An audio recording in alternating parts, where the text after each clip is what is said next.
नमस्कार। मध्य प्रदेश की बड़ी बहस में आपका स्वागत है। मैं हूं आपके साथ साक्षी जादौन। मध्य प्रदेश में वित्त मंत्री जगदीश देवड़ा ने आज मोहन सरकार का तीसरा बजट पेश किया। 4,38,000 करोड़ का बजट 2029 तक के लिए रोलिंग बजट के तौर पर पेश किया गया है। वित्त मंत्री ने करीब 1 घंटा और 30 मिनट का बजट भाषण दिया। वित्त मंत्री ने अपने भाषण में कहा कि ये बजट ज्ञानी यानी गरीब, युवा, अन्नदाता, नारी और इंफ्रास्ट्रक्चर पर केंद्रित रहेगा। वहीं बजट के बाद मुख्यमंत्री डॉक्टर मोहन यादव ने भी कहा कि ये देश का पहला रोलिंग बजट है और किसान वर्ष में कृषि पर फोकस है। सीएम ने यह भी ऐलान किया कि 2027 तक लाडली बहना योजना की राशि भी बढ़ाई जाएगी। वहीं दूसरी ओर बजट पर बीजेपी और कांग्रेस आमने सामने है। विपक्ष का आरोप है कि सरकार 74,000 करोड़ के वित्तीय घाटे में है, तो फिर ये बड़ी योजनाएं कैसे चलाएंगे? और बजट को आंकड़ों का मायाजाल भी बताया गया। सरकार ने साफ किया कि कर्ज जितना लिया जा रहा है उतना चुकाया भी जा रहा है और सभी वित्तीय अनुशासन का पालन भी हो रहा है। बहरहाल बजट को लेकर दोनों पक्षों के अपने अपने दावे हैं। मेरा मानना है कि इसमें ना गरीब के लिए है, ना युवाओं के लिए, किसी के लिए कुछ नहीं है। बजट बहुत ही निराशापूर्वक है। सबको बहुत उम्मीद थी। मैं बुंदेलखंड से आता हूं, मुझे उम्मीद थी कि राम राजा की नगरी ओरछा से मिलाकर पर्यटन के सर्किट बनाए जाएंगे। इस बजट में कहीं भी उसका जिक्र नहीं है। उसके अलावा अगर हम बात करें नौजवानों के लिए, तो सरकार इंडस्ट्रीज लाने की बात करती है। पहली बात तो इंडस्ट्रीज स्थापित हो जाएं और उसके बाद जो बुंदेलखंड में सबसे ज्यादा बेरोजगारी चरम सीमा पे है, उन स्थानीय जो हमारे नौजवान हैं उनको कितने प्रतिशत उन लोगों को रोजगार उन इंडस्ट्रीज में दिया जाएगा, इसकी ओर भी सरकार ने कहीं कोई जिक्र नहीं किया। इसलिए मुझे नहीं लगता कि नौजवानों के लिए कोई बहुत अच्छा बजट है, निराशापूर्वक है। उसके अलावा वित्त मंत्री जी ने खुद माना कि सरकार इस बजट को जब लेकर आई है, लगभग 74,000 करोड़ का घाटे का ये बजट है, तो कैसे इसकी पूर्ति करेंगे? इस बात की चिंता न करें। जिस गड्ढे में तुम मध्य प्रदेश को छोड़कर गए थे, 23,000 करोड़ के बजट में मध्य प्रदेश को छोड़ गए थे आजादी के बाद से, 1947 से लेकर 2003 के पहले तक। अब 4,38,000 करोड़ का बजट है। कांग्रेस इस बात से बौखलाई हुई है कि भारतीय जनता पार्टी का इतना एक्सपांड कैसे हो सकता है, इतना बड़ा बजट कैसे बना सकते हैं। सर्वांगीण विकास का बजट है। देश के प्रधानमंत्री जी का जो सपना 2047 का है, उस 2047 को आगे बढ़ाने का बजट है। और यदि मैं मानता हूं कि जिस तरह से बजट के अंदर प्रावधान हुए हैं, ये आने वाले समय में मध्य प्रदेश के सर्वांगीण विकास का बजट घोषित होने वाला है। सर, रोलिंग बजट की बात हो रही थी, किस तरीके से ये रोलिंग बजट है, आने वाले 3 साल का किस तरीके से रोड मैप रखा गया है? आप लोगों ने पूरा भाषण सुना है तो आपको ज्यादा समझ आएगा। देखिए, ये बजट आने वाले 2029 तक के विषय को लेकर भी उसमें एक बात आई है। अभी हमारा 54 लाख हेक्टेयर का सिंचाई का रकबा है, हम 100 लाख हेक्टेयर पे जाने वाले हैं। ये राजा, नवाब, अंग्रेज और कांग्रेस, ये सबने मिलकर 7.5 लाख हेक्टेयर जमीन छोड़कर गई थी सिंचित, लेकिन आज हम 54 लाख हेक्टेयर पे, आने वाले समय में 100 लाख हेक्टेयर पे 2029 का वादा है। सरकार का जो बजट है, ये आंकड़ों की जादूगरी है, आंकड़ों का मायाजाल है। कुल मिलाकर सरकार जनता की आंखों में धूल की जगह मिर्ची झोंकने का काम कर रही है। सरकार पे पैसा नहीं है, कर्ज बांटने के लिए कर्ज ले रही है। कर्ज की किस्त देने के लिए सरकार जो कर्ज ले रही है, वो सरकार कहां से हजारों करोड़, लाखों करोड़ खर्च करने की बात कर रही है। प्रदेश में जहां नगरीय निकायों में हजारों करोड़ों रुपए ठेकेदारों को नहीं दिया जा रहा है, पीडब्ल्यूडी की हालत बेहतर बेकार हो रही है, वहाँ ठेकेदारों को भुगतान नहीं हो रहा, सड़क बन नहीं रही है। और मुख्यमंत्री कन्यादान योजना में गरीब रेखा कार्ड कंपलसरी होने से वहाँ भी शादियाँ नहीं हो रही हैं। कुल मिलाकर धरातल पे कोई काम नहीं हो रहा। बजट जिस प्रकार का जो पेश किया गया है, वो दिखावा है, छलावा है, जनता की आंखों में मिर्ची झोंकने का काम ये सरकार बजट के माध्यम से कर रही है। 1,38,000 करोड़ का बजट है और यह सारे वित्तीय अनुशासनों को पूरा करता हुआ एक संतुलित बजट है, जो मुख्यमंत्री डॉक्टर मोहन यादव जी के नेतृत्व में मध्य प्रदेश में इंडो औद्योगिकरण और जो अधोसंरचना के विकास में देश के अंदर अग्रणी राज्य बनेगा इस बजट के माध्यम से। एसएमई के लिए इसमें पर्याप्त प्रावधान है और जो नए उद्योग आने हैं उनको सहायता हम समय पर दे सके, इसका भी संपूर्ण प्रावधान इस बजट में किया गया। घाटा जो जीएसडीपी का 3% की राशि के राष्ट्रीय मापदंड है, उसके अनुरूप है। वित्तीय अनुशासन के साथ में पेश किया हुआ बजट।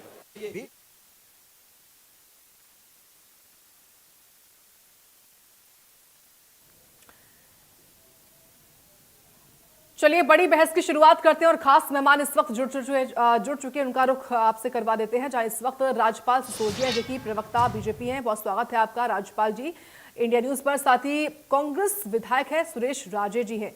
सुरेश जी, बहुत स्वागत है आपका इंडिया न्यूज पर। शुरुआत में आपसे ही करूंगी, एमपी की मोहन सरकार का बजट कैसा लगा आपको? सरकार का ये ज्ञानी बजट जिसमें गरीब हो, युवा हो, अन्नदाता हो और नारी शक्ति हो, सबका ध्यान रखा गया है, हर वर्ग का ध्यान रखा गया है, सरकार का ये कहना है। क्या प्रतिक्रिया है आपकी? अब देखिए, जहां तक शब्दों के माया जाल का मामला है और उससे तो कोई दोरा नहीं, इनके पास शब्दों की भरमार है। लेकिन सही मायने में क्या बजट है, अब किसके लिए बजट है? अब ये बात कर रहे, मैं अभी सुन रहा था कि इसके लिए विकास है, इसके लिए विकास है। अब आप किसान की बात करते हैं जी, पहले तो ये किसान से शुरू हो जाए। क्या दिया है किसान के लिए? जो सरकार किसान को समय पर खाद उपलब्ध नहीं करा सकती, जो सरकार कहती है कि हम पे सरप्लस बिजली है, वो सरकार समय पे बिजली नहीं दे सकती। अब उस सरकार के बजट को किस मायने में करें? हमारी नजर में देखिए, इस बजट में न तो युवाओं के लिए कुछ है, न बेरोजगार के लिए कुछ है। और जहां तक उद्योगों की बात ये करते हैं, तो कितने इन्वेस्टमेंट अभी तक इन्होंने किए हैं 2003 से और आज तक, और धरातल पर कितने आए वो बताएं। और 74,000 करोड़ का घाटे का बजट है और सब जवाब दिखा रहे हैं कैसे कैसे कि हम ये भी कर देंगे, ये भी कर देंगे। न इसमें माइनॉरिटी के लिए कुछ है, न इसमें ओबीसी के लिए कुछ है, न इसमें एसटी के लिए कुछ है। और ये बजट कहीं से न कहीं से, तो मैंने कहा शब्दों के मायाजाल। यानी सुरेश जी, आप ये कह रहे हैं कि कास्ट को ध्यान में रखते हुए बजट पेश करना चाहिए था। आप बात कर रहे हैं कि एसटी ओबीसी सबके लिए ध्यान में रखना चाहिए था, सभी कास्ट को। देखिए, ये यही सरकार है ना जो बात करती है कास्ट की।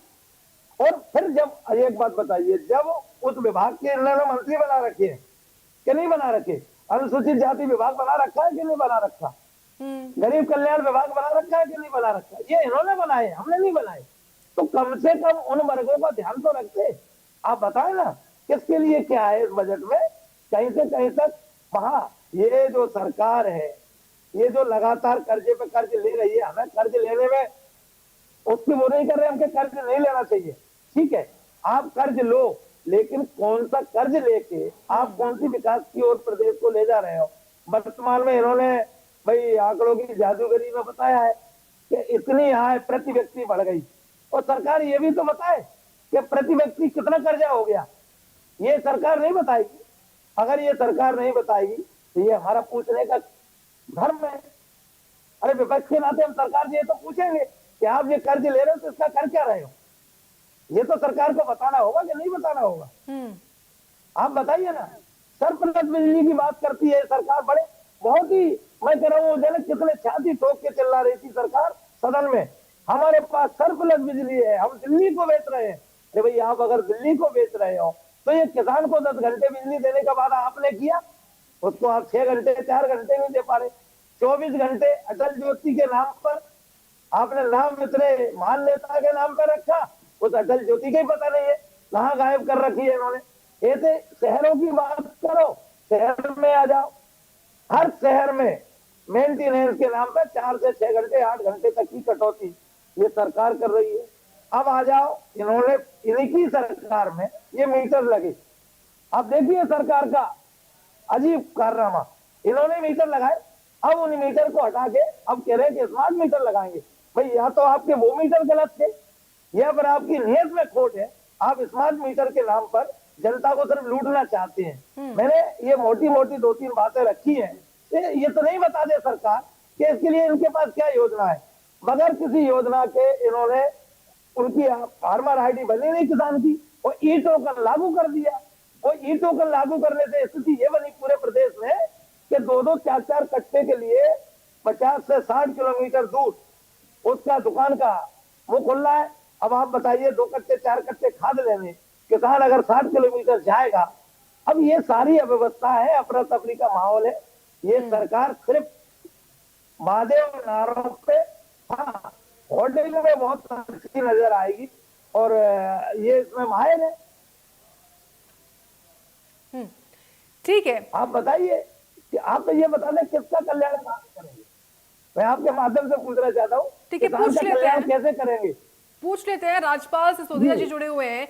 राजपाल जी, आपने सुना कांग्रेस विधायक सुरेश राजे जी को, वो कह रहे कि आपका 4,38,000 करोड़ का बजट कुछ नहीं, केवल आंकड़ों का मायाजाल है। देखिए, 4,38,000 करोड़ का मध्य प्रदेश सरकार का जो बजट है, सशक्त समावेशी मध्य प्रदेश की अर्थव्यवस्था को विकसित करने का मध्य प्रदेश, आत्मनिर्भर मध्य प्रदेश का विजन डॉक्यूमेंट है। मैं ये कहना चाहता हूं कि ये बजट जो है प्रधानमंत्री माननीय मोदी जी के नेतृत्व में जो 4 वर्ग है, गरीब, युवा, अन्नदाता और महिलाएं, चारों के सशक्तिकरण का यह बजट है। और इसके साथ साथ में और उससे आगे बढ़कर इंफ्रास्ट्रक्चर और इन्वेस्टमेंट, इंडस्ट्रियल इन्वेस्टमेंट का भी ये बजट है। निश्चित तौर पर हम ये कह सकते हैं कि 2026-27 का ये जो बजट है, ये बजट समाज के सभी वर्गों को संतुलित करते हुए एक समग्र विकास का बजट है। इस बजट के लिए मध्य प्रदेश के यशस्वी मुख्यमंत्री डॉक्टर मोहन यादव जी और वित्त मंत्री जगदीश देवड़ा जी को मैं बहुत बहुत बधाई देता हूं। निश्चित तौर पर 4,38,000 करोड़ के इस बजट में स्वयं के व्यय से 1,17,000 करोड़ का राजस्व प्राप्त होगा और केंद्र से 1,12,000 करोड़ का राजस्व प्राप्त होगा। इस प्रकार से हम ये कह सकते हैं कि राज्य के स्वयं के राजस्व से 10% की वृद्धि होने का काम हुआ है। ये समाज के सभी वर्गों को जहाँ जोड़ने का काम कर रहा है। अगर कृषि क्षेत्र की ही अकेले बात करें, अभी सुरेश राजे जी कृषि के लिए बात पूछ रहे थे, तो मैं बताना चाह रहा हूँ कि कृषि क्षेत्र को समृद्ध करने के लिए और किसानों को इस बजट में गौशाला योजना की राशि में वृद्धि करने का काम हुआ है। सोलर सिंचाई पंप के लिए 1 लाख सोलर पंप लगाने का लक्ष्य रखा गया है। उन्नत कृषि योजना के अंतर्गत 5,500 करोड़ रुपए का बजट प्रावधान किया है। प्राकृतिक खेती 1 लाख हेक्टेयर में हो, इसके लिए बजट का प्रावधान हुआ है।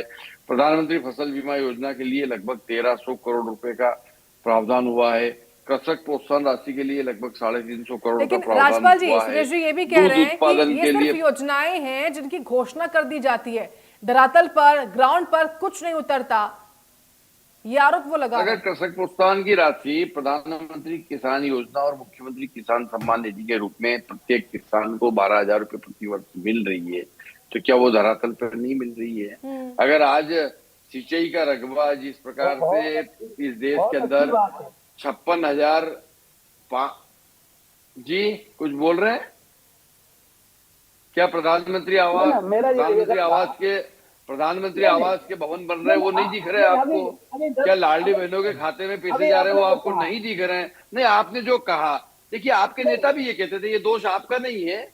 आपके नेता राजीव गांधी जी जब प्रधानमंत्री थे तब वो कहते थे कि मैं 1 रुपया यहाँ से भेजता हूँ तो ये कांग्रेस का हमारा जो सिस्टम है वो 85 पैसा खा जाता है, जिसके लिए भेजता हूँ उसको 15 पैसे मिलते हैं। आज हम ये गर्व से कह सकते हैं कि मोदी जी के नेतृत्व में, मोहन यादव जी के नेतृत्व में डायरेक्ट बेनिफिट ट्रांसफर योजना के अंतर्गत जो 1 रुपया मोदी जी भेजते हैं, 1 रुपया मोहन जी भेजते हैं, वो 1.25 रुपए में चल रहा है। वो पूरा का पूरा उस हितग्राही के पास तक जा रहा है। निश्चित तौर पर मैं ये आज कह सकता हूं कि मध्य प्रदेश के 70 लाख केसीसी धारक किसानों को लगभग 41.9 लाख जो किसान परिवार है, वो परिवार जो है लाभान्वित हो रहे हैं।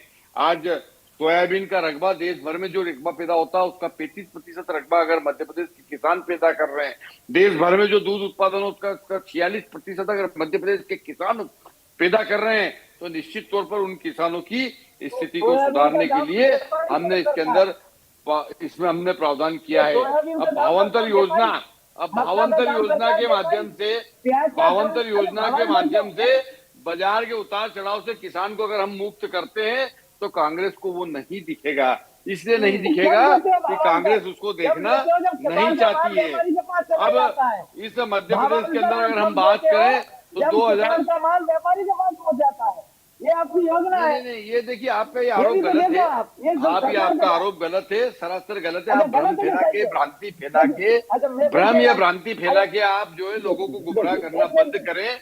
मध्य प्रदेश के अंदर सिंहस्थ आ रहा है। सिंहस्थ के लिए हमने 13,851 करोड़ का प्रावधान रखने का काम किया है। आज नगर विकास की अगर हम बात करें तो नगरीय विकास के लिए सोयाबीन के दाम आपने 21,760 करोड़ रुपए का हमने और प्रावधान करने का काम किया है। निश्चित तौर पर मध्य प्रदेश के अंदर जिस प्रकार से अभूतपूर्व पूंजीगत व्यय का जो हुआ है। ठीक है। अरे सुरेश जी, आप बोल रहे थे तो मैं सुन रहा था ना भैया, आप बोल रहे थे तो मैं सुन रहा था। आप या तो सुन ले या आप ही बोल ले, बीच में बोलने का कोई मतलब नहीं होता। उसमें ना आपकी बात सुनी जा रही ना मेरी सुनी जा रही। हमारे संस्कार में नहीं। आप बोल लीजिए, आप कुछ बोलना हो तो मैं जवाब दे रहा हूँ ना। बोलते तो कुछ समझ में मैं नहीं जवाब आता दे रहा है। हूँ आपकी बातों का। ठीक है राजपाल जी, आप जो जल्दी आपने finish करिए। प्रश्न इरेज करे मैं उसका जवाब दे रहा हूँ। ठीक। तो मजबूत जीएसडीपी में वृद्धि भी होने का काम हुआ है। मजबूती के साथ में जिस प्रकार से जीएसडीपी पिछले 2 सालों में 22% बढ़ी है, अभूतपूर्व है। प्रति व्यक्ति आय की भी वृद्धि होने का काम हुआ है। ये हमारी समृद्धि का प्रतीक है। हमने समृद्ध मध्य प्रदेश बनाएंगे, ये सिर्फ विजन नहीं, हमारा ये विजन नहीं बल्कि हमने बना के बताया है। मध्य प्रदेश के अंदर और जो है 25-26 में प्रति व्यक्ति आय बढ़कर 1,69,050 रुपए होने का काम हुआ है। जो 22-23 में 1,41 थी वो बढ़कर 1,69 होने का काम हुआ है। 19.25% वृद्धि हुई है पर कैपिटल इनकम में। मैं समझता हूँ कि ये भी अपने आप में एक बड़ा जो है अचीवमेंट है। और उसके साथ साथ में मध्य प्रदेश के उद्योग क्षेत्र में भी लगभग पिछले वर्ष हमने 9.93% हमने बढ़ाया है।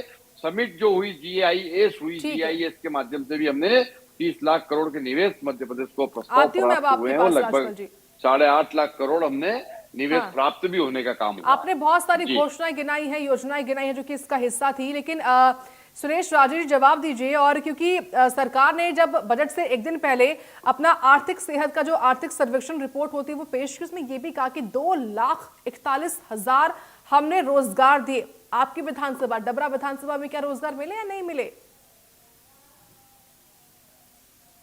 सुरेश जी?